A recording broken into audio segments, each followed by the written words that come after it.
तो आज से हम एक न्यू ड्रामा को एक्सप्लेन करने वाले जिसका नाम होने वाला है फैंटम लॉयर, जो कि हाल ही में रिलीज हुआ है। ये ड्रामा एकदम अलग है क्योंकि ये कोर्टरूम बैटल को मिक्स करता है सुपरनैचुरल घोस्ट स्टोरीज के साथ। इमेजिन करो एक लॉयर जो सिर्फ इंसानों के केस नहीं बल्कि घोस्टों के भी अनसोल्व इंडस्ट्रीज भी सोल्व करता है। यहाँ पर हमारे मेन हीरो को एक सुपरनैचुरल पावर मिलती है जिससे कि वो घोस्ट को देख सकता है। चलो तो शुरू करते हैं फैंटम लॉयर की कहानी और देखते हैं कैसे लॉ और फैंटेसी की एक साथ मिलकर एक धमाकेदार स्टोरी बनाते हैं। चलो तो एपिसोड की स्टार्टिंग में हम देखते हैं, हम हमारे मेन हीरो को देखते हैं। नाम आयरंग होता है। वो कोर्ट में अपने घोस्ट के केस में काम कर रहा होता है। यहाँ पर घोस्ट को देख सकता है। आयरंग हमको बताता है कि मैं पहले ऐसा बिल्कुल भी नहीं था, मैं घोस्ट को नहीं देख सकता था। और मैं आपको बताना चाहूंगा कि इसकी शुरुआत कब हुई थी। उसके बाद हमें 1 साल पहले का सीन दिखाया जाता है और वहाँ पर हम देखते हैं कि क्या हुआ था। आयरन इंटरव्यू देने के लिए लॉ फिल्म में आया है, तो वहाँ पर उससे कुछ सवाल पूछे जाते हैं जो कि उसका आंसर दे देता है। उसके बाद जब वो घर पर आ रहा होता है फिर वहाँ पर एक बूढ़ी लेडी को देखता है जो कि वहाँ पर सब्जियां बेच रही थी और वहाँ पर आयरन उसकी हेल्प करना चाहता है तो उसकी सारी सब्जियां खरीद लेता है। उसके बाद वो अपनी माँ के रेस्टोरेंट में आता है। यहाँ पर इसकी माँ दूसरा काम करती है। इसका नाम ग्योंग हवा होता है और हम यहाँ पर इसकी पूरी फैमिली से मिलते हैं। आयरन की बहन होती है जिसका नाम सारंग है, साथ में इसके फादर का नाम बोंगसू है और इनकी एक बेटी भी इसका नाम दाबोंग होता है। इससे पूछते हैं कि तुम्हारा इंटरव्यू कैसा रहा। आयरन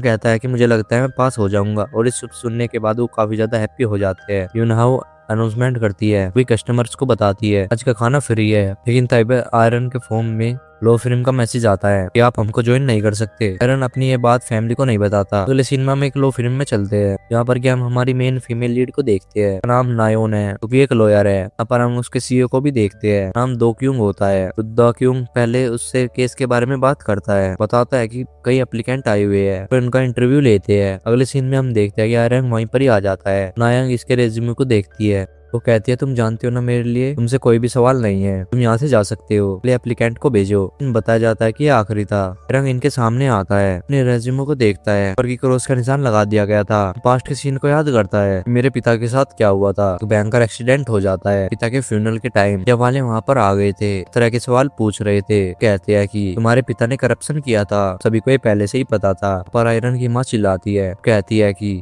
ऐसी बातें मत करो। हम प्रेजेंट में आयरन को देखते हैं, अपने रेज्यूमे को लेता है और उससे कहता है मैं तुम्हें पहले रिजेक्ट करता हूँ, मैं यहाँ से कहकर चला गया था। डोक्यूंग नायोंग से कहता है ने ऐसी बातें क्यों की, सीधे सीधे सवाल जवाब कर सकती थी। लेकिन नायोन कहती है कि उसको पता होना चाहिए कि लोग उसके बारे में क्या सोचते हैं। इस में आयरन अपने दोस्त के साथ बार में होता है, उन्हें बता देता कि जब मैं इंटरव्यू देने के लिए गया था उन्हें क्या कहा। उसका दोस्त कहता है कि तुम्हारी तरह तुम इंटरव्यू पास नहीं कर सकते, तुम्हें अपना नाम चेंज कर देना चाहिए। लेकिन आयरन कहता है कि मैं ऐसा कभी भी नहीं करूंगा, मैं खुद की लो फिल्म शुरू करूंगा, मैं उनको दिखा दूंगा कि मैं क्या क्या कर सकता हूँ। पर ये भी सीन याद करता है जब वो अपनी लो फिल्म में आता है, सामने दो क्यों होता है कि मेरे बैग को ले लेता है। नायोंग भी होती है कि मेरे लिए ड्रिंक लेकर आती है, हालांकि ये सब बस ड्रीम में होता है, ऐसा हकीकत में नहीं हो सकता। रंग बाहर आता है क्योंकि बिजलियां चमक रही थी, तो वहाँ पर आसमान को देखकर चिल्लाता है और वो अपने पिता से कह रहा होता है आपने मेरी लाइफ बर्बाद कर दी, आप इंजॉय तो कर रहे होगे। सिनेमा में आयरन को देखते हैं जो कि अपने घर पर आ गया था। पास में एक जगह को देखते हैं, एक आदमी उछल-कूद कर रहा होता है, तभी उसे हार्ट अटैक आ जाता है। बाद में एम्बुलेंस इसको ले जाती है। तब समन ये सब कर रहा था, आयरन जा रहा होता है। अभी हम देखते हैं मालूम किसी की सोल होती है कि आयरन के आर पार निकल जाती है। आयरन एक पल के लिए कुछ फील करता है लेकिन बाद में वहाँ से चला जाता है। रियल एस्टेट की शॉप में आता है, जिसका जीजा बोंगसू वहाँ पर पहले से ही होता है। वो इससे पूछता है कि तुम यहाँ पर क्या कर रहे हो। बाद में वहाँ पर कह देता है तुम्हारी माम ने तुम्हें यहाँ पर भेजा होगा, तुम लीज को रिन्यू करवा सको, काम कर लेना, मैं यहाँ से चलता हूँ। रन ने पहले पैसे चेक किए थे, मैं खुद की लो फिल्म ले सकूं। यहाँ पर ये पैसे कम होते हैं। यहाँ पर ये अपनी मोम के पैसे को चेक करता है, बहुत ज्यादा होते हैं। यहाँ पर लैंडलॉर्ड किम आ जाता है, वहाँ पर वो आयरन से बात करता है, पर आयरन पूछ रहा होता है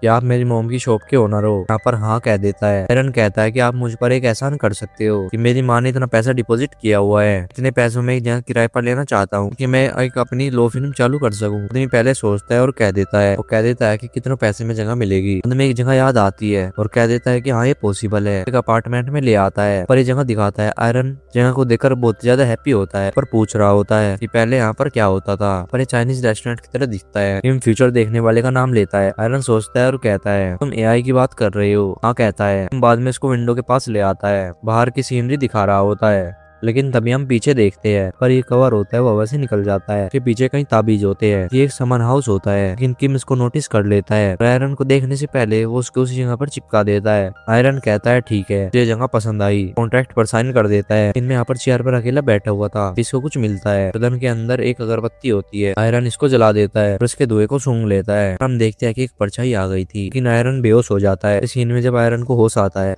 तो फोन बज रहा होता है जो कि उसके दोस्त का होता है। बातें करने जा रहा था तभी आयरन अपने सामने एक कस्टमर को देखता है। अपने दोस्त से कहता है कि मैं तुमसे बाद में बात करूंगा, हमारे यहाँ पर आ चुका है। आयरन देखता है कस्टमर की हाइट बहुत ज्यादा होती है। कस्टमर पूछ रहा होता है क्या तुम मुझे देख सकते हो? आयरन हाँ कहता है। वो बाद में नीचे देखता है, पता चलता है कि ये तो हवा में है, पाँव नीचे टच नहीं कर रहे, ये कोई घोस्ट है। भागने लगता है, मेज के आगे नीचे छिप जाता है। कोई भी फायदा नहीं होता। घोस्ट यहाँ भी आ गया था। कुछ टाइम के बाद घोस्ट वहाँ से चला जाता है। मेज से बाहर आता है कि आखिर वो गया कहाँ पर। कुछ यहाँ पर कवर के सामने होता है, वो उसको हटा देता है। जब आयरन वहाँ पर देखता है कि उसके पीछे कहीं ताबीज होते हैं, पता चल जाता है कि ये घर कौन सा है। इस सीन में हम देखते हैं कि किम वहाँ पर आ जाता है। किम पर चिल्लाता है आपने मुझे धोखा दिया है, ये एक समन हाउस है, मैं यहाँ पर नहीं रह सकता। लोग कॉन्ट्रैक्ट कैंसिल कर देते हैं लेकिन किम ने कह दिया था कि ऐसा नहीं हो सकता, पर कोई भी घोस्ट नहीं है, ये दिखाओ कि वो है कहाँ पर। हालांकि घोस्ट पास में ही होता है जो कि आयरन से बात करता है और कहता है कि मैंने तुम्हें डरा दिया, इसके लिए मुझे माफ कर दो। आयरन कहता है देखो ये बोल रहा है, तुम उसको देख सकते हो और सुन सकते हो, लेकिन किम मना कर देता है। उनको लगता है कि एक्टिंग कर रहा है। आयरन कहता है मुझे नहीं पता, मैं कॉन्ट्रैक्ट कैंसिल करना चाहता हूँ। किम कहता है ठीक है, मैं तुम्हारी माम से बात कर लूंगा। आयरन इसको रोकता है और कहता है कि ऐसा मत करो। किम कहता है देख लो तुम्हारी मोम ज्यादा डरावनी है या ये वो। किम दोनों को कंपेयर करता है। आयरन कहता है कि ठीक है मैं यहाँ पर रह लूंगा। अगले सीन में आयरन रेस्टोरेंट में आता है पर किसकी फैमिली खाना खा रही होती है। यहाँ पर मीट होता है। आयरन खाना चाहता है लेकिन उसकी फैमिली कहती है कि तुमने कभी भी मीट नहीं खाया।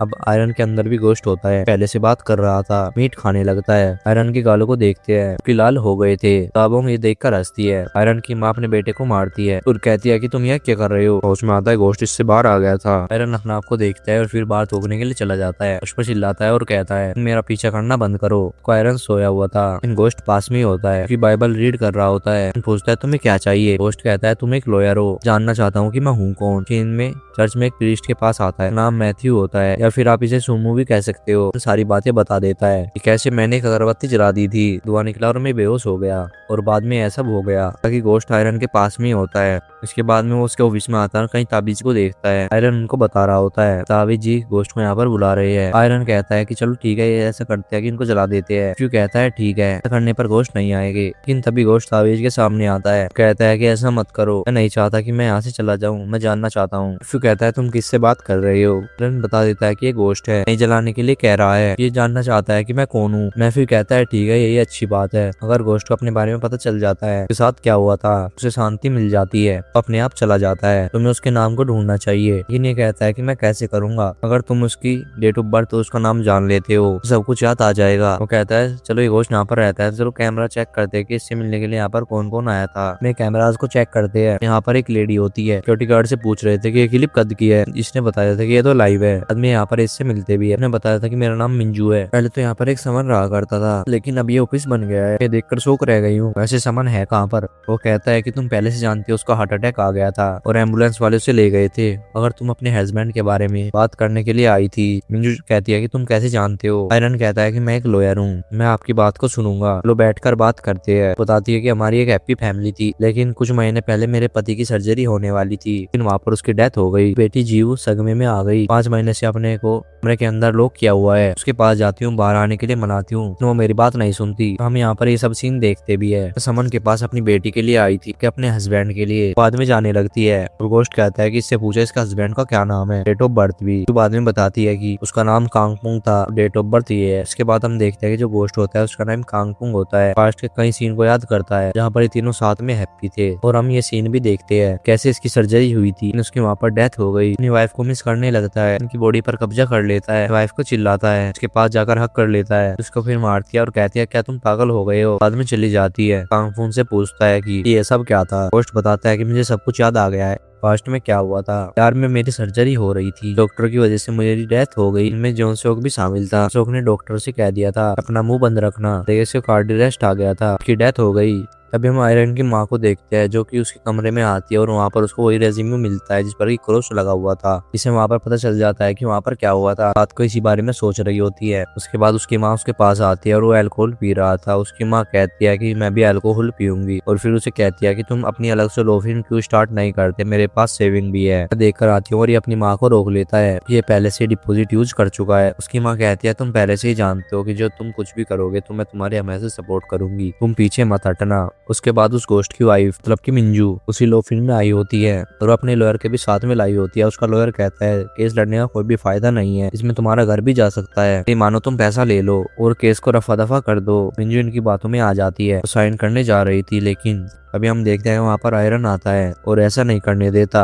सेंगजुन की बात करता है और कहता है कि तुम और सेंगजुन दोनों साथ में गोल्फ खेल रहे थे, तुमने कुछ प्राइवेट बातें भी की थी। सेंगजुन कहता है कि तुम कैसी बकवास कर रहे हो, तुम हो कौन। आयरन बाद में इस सीन को याद करता है, अरे कांगफुंग से बात कर रहा होता है जिसे बताता है कि वो मिंजू के केस को लेगा, लेकिन कांगफुंग कहता है पहले से एक लॉयर फॉर्म मतलब हायर कर लिया है। आयरन कहता है कि मैं जानता हूँ वो लॉयर बहुत ही ज्यादा गंदा है, मुझे लगता है कि मुझे आपकी नीड होगी। और सीन को देखते हैं क्योंकि सीजन अपने फोन को अनलॉक कर रहा होता है, पीछे गोश्त होता है, इसके लॉक को देख लेता है और प्रेजेंट में इसके फोन को देखते जो कि आयरन खोल देता है, रिकॉर्डिंग ओपन करता है। ओक्योंग से बात कर रहा होता है। योंगजुन कहता है कि मैंने तुम्हें पैसे ट्रांसफर कर दिए है। ओक्योंग कहता है पहले बताओ कि क्या मिंजू मांग गई है। जुन कहता है कि चिंता मत करो, मैं उसे मना लूंगा, तुम पहले पैसे ट्रांसफर कर दो। ये सुनने के बाद मिंजू चिल्लाती है कि तुम ऐसा कैसे कर सकते हो, तंग भी जाने लगती है। योंगजुन कहता है कि तुम कहाँ पर जा रही हो। नेउंग ने कह दिया था कि मेरा यहाँ पर कोई भी काम नहीं है और आयरन उसे कहता है चुपचाप इस केस से पीछे हट जाओ, पैसा मिंजू को देने वाले थे वो इसको दे दो। आखिर मिंजू आयरन से बात करती है, सबके लिए थैंक यू कहती है। आयरन कहता है कि क्या करने वाली हो, तुम केस लड़ोगी। ये कहती है मैं नहीं जानती। आयरन कहता है कि आपकी बेटी रूम के अंदर है, आपने सोचा है कि वो ऐसा क्यों कर रही है, मुझे लगता है वो इसी बात से नाराज होगी या आप उसके पिता के लिए फाइट नहीं कर रही हो। वो जानते हो कि मेरे पिता के साथ गलत हुआ है। अपने पिता के बारे में बात करता है और कहता है कि उनकी डेथ हो गई थी, लेकिन हमें पता था कि उससे सबसे ज्यादा दुख मेरी माँ को हुआ था, इसलिए जब भी मेरे साथ कुछ गलत होता है मैं अपनी माँ को नहीं बताता। सीन में देखता है कि मिंजू डोर के पास आती है, उससे बात करती है, उसे बताती है कि मुझे लगता है तुम्हारे पिता के साथ गलत हुआ है, कोई एक्सीडेंट नहीं था, की गलती की वजह से उनकी डेथ हो गई थी, मैं उन पर केस करने वाली हूँ, क्या मैं सही काम कर रही हूँ। अंदर से कोई भी आवाज नहीं आती, जाने लगती है, लेकिन तभी जियो डोर ओपन करती है और कहती है कि तुम जीत कर आना। बाद में अपनी बेटी को हक कर लेती है। मिंजू बाद में आयरन के पास कॉल करती है और कहती है कि मैं उन पर केस करूंगी। आयरन उसे हॉस्पिटल में जाता है जहाँ की उसका ऑपरेशन हुआ था, लेकिन उसे अंदर नहीं जाने देते। फिर अपना बेस बदल कर दूसरी जगह जाता है, वहाँ से जो उसे लिस्ट चाहिए थी उसे वहाँ पर मिल जाती है। वहाँ पर आयरन बाहर आता है तो उसकी फैमिली से चीयर कर रही होती है क्योंकि उसका पहला ट्रायल होता है। उसकी फैमिली से बेस्ट ऑफ लक कहती है। अगले सीन में हम देखते हैं सभी कोर्ट में होते हैं, वहाँ पर उसकी फैमिली आ जाती है। आयरन खुद से कहता है कि मैं पहले से नर्वस था और ज्यादा हो जाऊंगा। के बाहर कांगफून होता है जो कि सीन याद करता है, रन ने कहा था अगर तुम परेशान हो गए तो तुम मुझे पर हावी हो सकते हो। जब ट्रायल शुरू होता है आयरन देखता है कि वो वहाँ पर आ जाता है, उसे कहता है तुम यहाँ पर क्या कर रहे हो। वो कहता है मैं कुछ बताने के लिए आया हूँ और वो जरूरी बात है, लेकिन वो कहता है कि तुम बाद में बता सकते हो। और आयरन शुरुआत में कहता है कि आप सबने कहा था अपने हॉस्पिटल में आप वहाँ पर कितने आदमी थे, आप उसने बताया था कि 2। आयरन कहता है कि तुम झूठ बोल रहे हो, आप वहाँ पर 5 थे। ताकि ये बात कांगफू ने पहले आयरन को बता दी थी, सभी को बाहर निकाल दिया था, लेकिन वहाँ पर एक नर्स थी जिनसू की नाम सुनकर ये शौक रह जाता है। फिटनेस के रूप में उसका वहाँ पर बुलाना चाहता था, लेकिन आयरन कहता है मैं उसको नहीं ला सकता। लेकिन हालांकि मेरा आज का विटनेस है जिंगसू का फेशियल एक्सप्रेशन, ये सुनकर ही खुद ही डरा हुआ था। मनायोन का नंबर आता है और मोटा मोटा बताती है कि वे पहले से ही गैंगस्टर था और एक फाइट के दौरान वहाँ पर उसको चाकू लग गया था, उसकी सर्जरी हुई थी, लेकिन जब सर्जरी दोबारा कर रहे थे कार्डियक अरेस्ट आ गया और ये पॉसिबल है। ये सुनने के बाद अपने आप से कहता है हम बर्बाद हो गए क्योंकि इसे इस बारे में कुछ भी नहीं पता होता। कहने लगता है कांगफू एक गंदा इंसान था, हॉस्पिटल में नर्स के साथ अब्यूज किया करता था, अपनी फैमिली को भी अब्यूज किया करता था। सुनने के बाद कांगफू बहुत ज्यादा गुस्से में आ जाता है, देखता है कि मेरे गाल लाल हो गए हैं, मुझ पर हावी होने वाला है, यहाँ से किसी तरह भागने लगता है, लेकिन कोई फायदा नहीं होता और ये इनके सामने आता है, सब पर चिल्लाता है, गाली देता है। फिर शांत होने के लिए कह रही थी, इसकी बात नहीं मानता, नोनसुक को मारने के लिए आता है, वो झूठ बोल रहा था। नायोन बीच में टांग अड़ा देती है और ये ऐसा नहीं कर पाता और नीचे गिर जाता है और बीच में एक बोतल होती है जिससे कि वो नीचे गिर जाती है और पानी उसके हाथ पर गिर जाता है और इसकी बॉडी से बाहर आ गया था। और इसके साथ यहीं पर ये एपिसोड खत्म होता है। अगर आपको वीडियो अच्छी लगी हो तो वीडियो को लाइक जरूर से कर देना और कमेंट में जो बताना कि आपका एपिसोड कैसा लगा और मुझे आगे कंटिन्यू करना चाहिए या नहीं। चलो तो मिलते हैं अगले एपिसोड के साथ, बाय बाय।